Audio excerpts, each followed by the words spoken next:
Welcome back to 4K Tech. In this video, we're going to show you how to reset your DENON AV receiver. We will be using model number AVR-S570BT.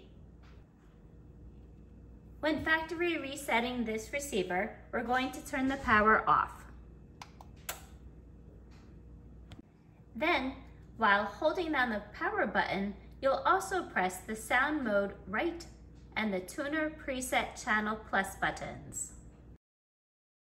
So let's go ahead and reset the DENON receiver.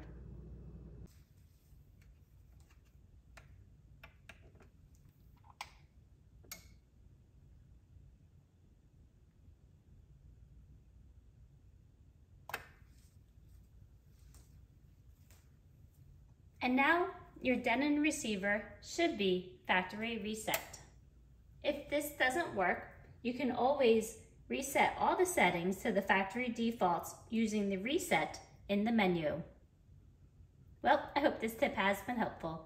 Thank you for watching. Please like, subscribe, and turn on the notifications.